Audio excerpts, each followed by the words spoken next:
जय श्री कृष्णा मित्रों, मेरा साथ चैनल में आपका स्वागत है।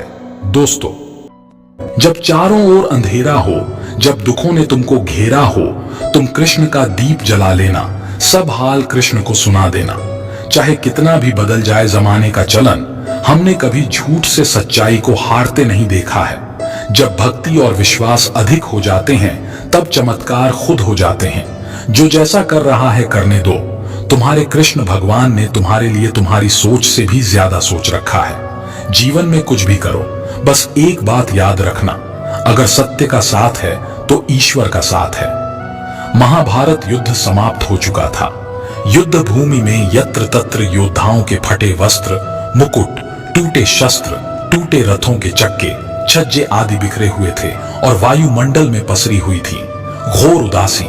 गिद्ध, कुत्ते, सियारों की उदास और डरावनी आवाजों के बीच उस निर्जन हो चुकी उस भूमि में द्वापर का सबसे महान योद्धा भीष्म शरशैया पर पड़ा सूर्य के उत्तरायण होने की प्रतीक्षा कर रहा था, अकेला। तभी उनके कानों में एक परिचित ध्वनि शहद घोलती हुई पहुंची। प्रणाम पितामह। भीष्म के सूख चुके अधरों पर एक मरी हुई मुस्कुराहट तैर उठी।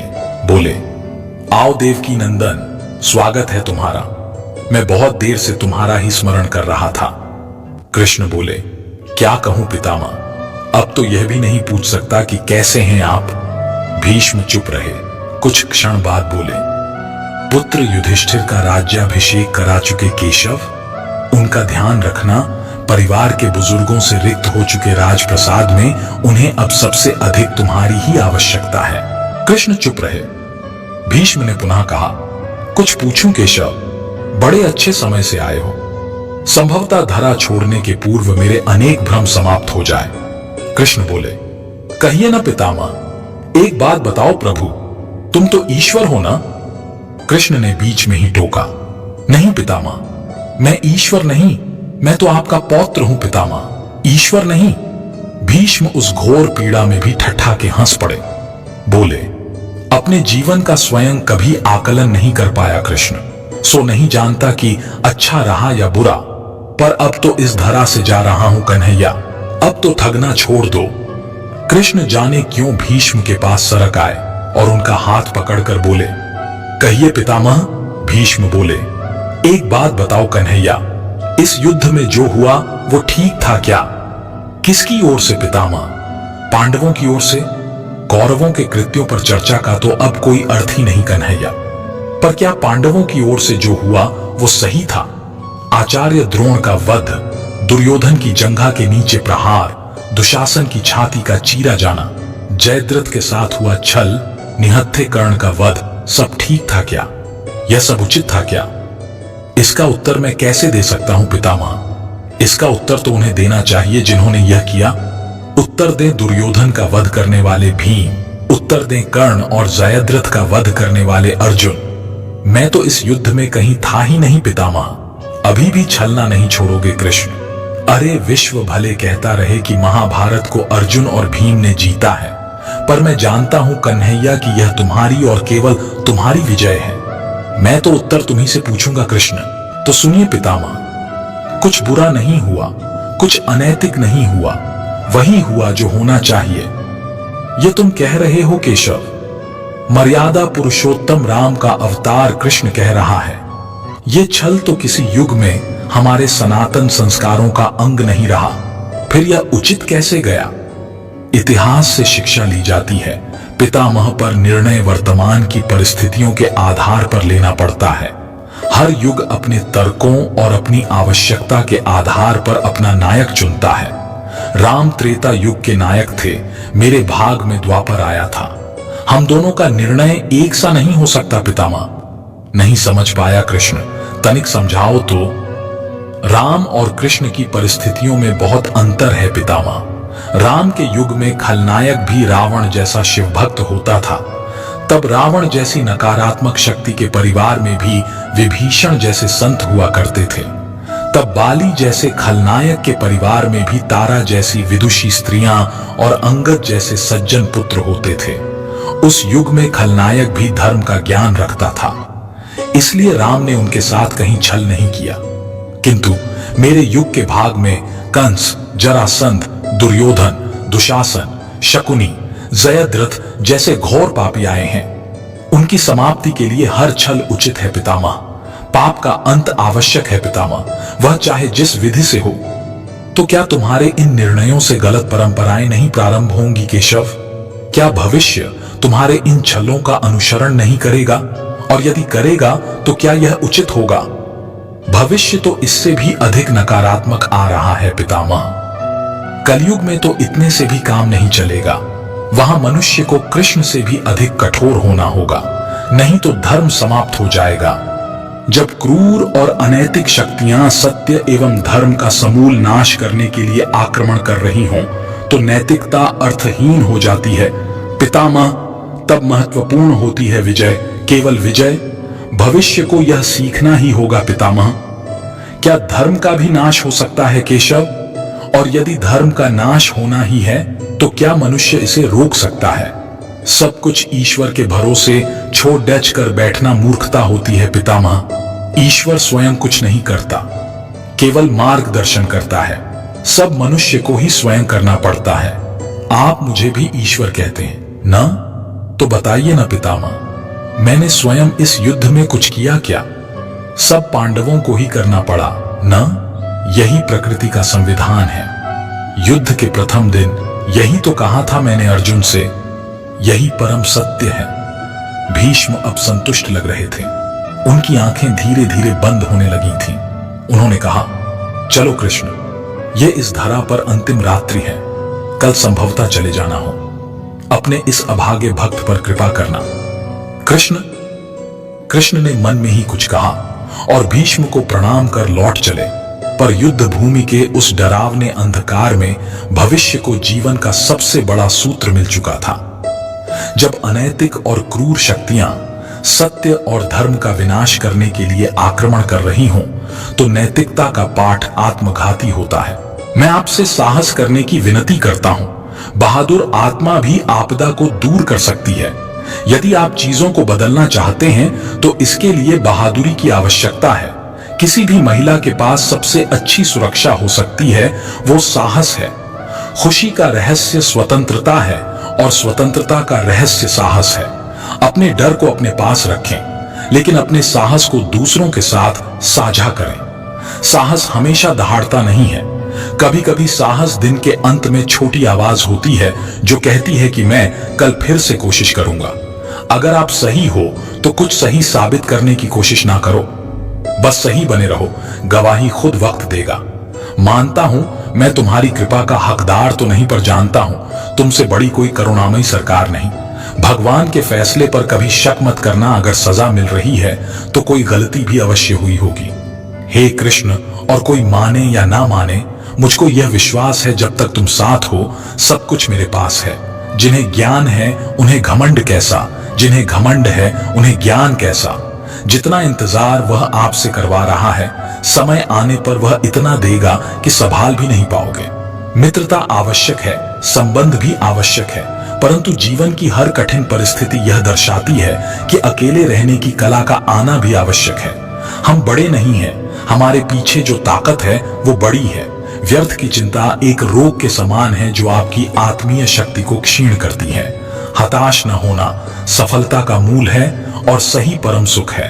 उत्साह मनुष्य को कर्मों में प्रेरित करता है और उत्साह ही कर्म को सफल बनाता है। कौन क्या कर रहा है, कैसे कर रहा है, क्यों कर रहा है, इन सब से आप जितना दूर रहेंगे उतना ही खुश रहेंगे। ईश्वर हमें कभी सजा नहीं देते, हमारे कर्म ही हमें सजा देते हैं। इसलिए कर्म सोच समझकर कीजिए। संबंध तो श्री कृष्ण और सुदामा जैसा होना चाहिए। एक जो कुछ मांगता नहीं और दूसरा सब कुछ देकर भी कुछ जताता नहीं। इंसान उतना ही बड़ा बन सकता है जितना बड़ा वह सोच सकता है। मुश्किल वक्त हमारे लिए आईने की तरह होता है जो हमारी क्षमताओं का सही आभास हमें कराता है। उस मनुष्य की ताकत का कोई मुकाबला नहीं कर सकता जिसके पास सब्र की ताकत है। सीखने के लिए जुनून पैदा कीजिए। यदि आप ऐसा करते हैं तो आप कभी भी आगे बढ़ने से नहीं रुकेंगे। जैसे जल द्वारा अग्नि को शांत किया जाता है, वैसे ही ज्ञान के द्वारा मन को शांत रखना चाहिए। अगर आप किसी को छोटा देख रहे हो तो आप उसे या तो दूर से देख रहे हो या तो अपने भीतर के अहंकार से। पेड़ कभी डाली काटने से नहीं सूखता, पेड़ हमेशा जड़ काटने से सूखता है। वैसे ही इंसान अपने कर्म से नहीं बल्कि छोटी सोच और गलत व्यवहार से हारता है। सफलता पाने वाले भूत या भविष्य की चिंता किए बिना अपने वर्तमान को सुधारते हैं। तुमने खुद को कमजोर मान रखा है, वरना जो तुम कर सकते हो वह कोई दूसरा नहीं कर सकता। समय के साथ बदल जाना बहुत आवश्यक है, क्योंकि समय बदलना सिखाता है, रुकना नहीं। प्रेरणा का सबसे बड़ा स्रोत आपके अपने विचार हैं, इसलिए बड़ा सोचें और खुद को जीतने के लिए प्रेरित करें। गलत व्यक्ति जितना भी मीठा बोले आपके लिए बीमारी बन जाएगा, और सच्चे व्यक्ति कितना भी कड़वा लगे एक दिन औषधि बनकर काम आएगा। हर मर्ज का इलाज नहीं दवाखाने में, कुछ दर्द चले जाते हैं सिर्फ मुस्कुराने से। मन में क्रोध रखने की अपेक्षा उसे तुरंत प्रकट कर देना अधिक अच्छा है, जैसे पल में जल जाना और देर तक सुलगने से अच्छा है। अगर आपको कोई अच्छा लगता है तो अच्छा वह नहीं बल्कि अच्छे आप हो, क्योंकि उसमें अच्छाई देखने वाली नजर आपके पास है। कभी भी किसी भी रिश्ते का गलत इस्तेमाल मत करना, क्योंकि रिश्ते तो बहुत मिल जाएंगे पर जिंदगी में अच्छे लोग बार बार नहीं आएंगे। कमजोर तब रुकते हैं जब वो थक जाते हैं, और विजेता तब रुकते हैं जब वह जीत जाते हैं। मनुष्य का जीवन केवल उसके कर्मों पर चलता है। जैसा कर्म होता है वैसा उसका जीवन होता है। इस संसार में देखने के लिए बहुत सारे खूबसूरत स्थान हैं, पर सबसे खूबसूरत जगह है बंद आंखों से अपने भीतर देखना। सफलता खुशी की चाबी नहीं है, खुशी सफलता की चाबी है। आप जो कर रहे हैं उससे अगर आप प्यार करते हैं तो आप जरूर सफल होंगे। बीता हुआ कल जीवन को समझने का एक अच्छा मौका है, और आने वाला कल जीवन को जीने का एक दूसरा मौका। अनुमान मन की कल्पना है और अनुभव जिंदगी का सबक है। सच्ची खुशी तभी होती है जब आपकी सोच, कथन और कर्म में समानता हो। जैसे तेल समाप्त हो जाने पर दीपक बुझ जाता है, उसी प्रकार कर्म के क्षीण हो जाने पर भाग्य भी नष्ट हो जाता है। जब मेहनत करने के बाद भी सपने पूरे नहीं होते तो रास्ता बदलिए, सिद्धांत नहीं, क्योंकि पेड़ भी हमेशा पत्ते बदलता है, जड़ नहीं। मौन सबसे अच्छा उत्तर है किसी ऐसे व्यक्ति के लिए जो आपके शब्दों को महत्व नहीं देता। मनुष्य जन्म लेता है तो उसके पास सांसें तो होती हैं, पर कोई नाम नहीं होता। जब मृत्यु होती है तो उसके पास नाम तो होता है, पर सांसें नहीं होती। इसी सांस और नाम के बीच की यात्रा को जीवन कहते हैं। न किसी के अभाव में जियो, न किसी के प्रभाव में जियो। यह जिंदगी है आपकी, अपने स्वभाव में जियो। किसी के प्रति मन में क्रोध लिए रहने की अपेक्षा उसे तुरंत प्रकट कर देना अधिक अच्छा है। जैसे क्षण भर में जल जाना देर तक सुलगने से अधिक अच्छा है। मित्र गरीब है या अमीर मायने नहीं रखता, बल्कि वो आपके बुरे समय में आपका साथ कितना देता है यह मायने रखता है। जब आप दूसरों के लिए अच्छा चाहते हैं तो वही अच्छी चीजें आपके जीवन में वापस आती है। यही प्रकृति का नियम है। समय कभी नहीं रुकता। आज यदि बुरा चल रहा है तो कल अवश्य अच्छा आएगा। आप केवल निस्वार्थ भाव से कर्म कीजिए और वही आपके हाथ में है। जिस व्यक्ति के विचार मैले हैं, जो लापरवाह है और धोखे से भरा हुआ है, कोई कुछ भी बोले, स्वयं को शांत को रखो। धूप कितनी ही तेज हो, समुद्र सूखा नहीं करते। मनुष्य हमेशा अपने भाग्य को कोसता है, ये जानते हुए भी कि भाग्य से भी ऊंचा उसका कर्म है जो उसके स्वयं के हाथों में है। एक समझदार व्यक्ति वही है जो दूसरों को देखकर उनकी विशेषताओं से सीखता है, उनसे तुलना और ईर्ष्या नहीं करता। शस्त्र केवल शरीर को घायल कर देते हैं, किंतु शब्द आत्मा को भी घायल कर देते हैं। दुनिया में केवल माता और पिता ही ऐसे इंसान हैं जो चाहते हैं कि हमारे बच्चे हमसे भी ज्यादा कामयाब हो। दुख भोगने वाला आगे चलकर सुखी हो सकता है, मगर दुख देने वाला कभी सुखी नहीं हो सकता। समय मनुष्य के बनाए मार्ग पर नहीं चलता, मनुष्य को समय के दिखाए मार्ग पर चलना होता है। इसी को नियति कहते हैं। जीवन कठिन तब लगता है जब हम स्वयं में बदलाव करने के बजाय परिस्थितियों को बदलने का प्रयास करते हैं। वर्टिकल बार जो शांति मन से आती है वही असली शांति होती है। जीवन का मकसद सिर्फ जीना नहीं होता, बल्कि अपने और दूसरों के लिए भागीदारी करना होता है। जब तुम अपने अंदर की दिव्यता को समझोगे तब तुम ब्रह्मा का रूप देख पाओगे। भगवान के भक्त सिर्फ मंदिरों में नहीं बल्कि हर जगह मिलते हैं। धर्म का अर्थ है सत्य और न्याय की पालना करना और अपने कर्मों के द्वारा अच्छाई फैलाना। अपने मन को वश में करो, तब सभी विकारों से मुक्ति मिलेगी। जीवन की राह पर चलते रहो, क्योंकि श्री कृष्ण हमेशा तुम्हारे साथ हैं। प्रेम से जीने की कला को श्री कृष्ण ने हमें सिखाया है। भगवान कृष्ण की कृपा से जीवन में आनंद और समृद्धि का आभास होता है। जब आप ईश्वर में विश्वास करते हैं तो उन्हीं की कृपा से सब संभव होता है। जीवन की मुश्किलें सिर्फ एक परीक्षा हैं और श्री कृष्ण हमेशा साथ होते हैं उन्हें पार करने के लिए। समस्याओं को हल करने के लिए न केवल समय बल्कि उन्हें समझने का साहस भी चाहिए। समस्याओं को छोटे छोटे खंडों में विभाजित करके उन्हें समाधान करना संभव होता है। समस्याओं का समाधान उनकी जड़ों तक पहुंचने की क्षमता में निहित होता है, न कि उनकी परिधियों में। समस्याएं हमें स्वयं को सुधारने और नवाचार को स्वागत करने का एक अवसर प्रदान करती हैं। कभी कभी समस्याओं को हल करने के लिए समाधान की आवश्यकता नहीं होती है, इसके बजाय उनसे आगे बढ़ने के लिए परिपक्वता की आवश्यकता होती है। किसी भी समस्या को लंबे समय के लिए अकेला छोड़ दें और वह अपने आप हल हो जाएगी। अगर कोई समस्या हल हो सकती है तो वह होगी। अगर इसे हल नहीं किया जा सकता है तो इसके बारे में चिंता करने का कोई फायदा नहीं है। दुर्जन को कभी अच्छाई बुराई की सूझ नहीं होता है, लेकिन दंड के स्वरूप में कर्म फल तो भुगतना ही पड़ता है उनको भी।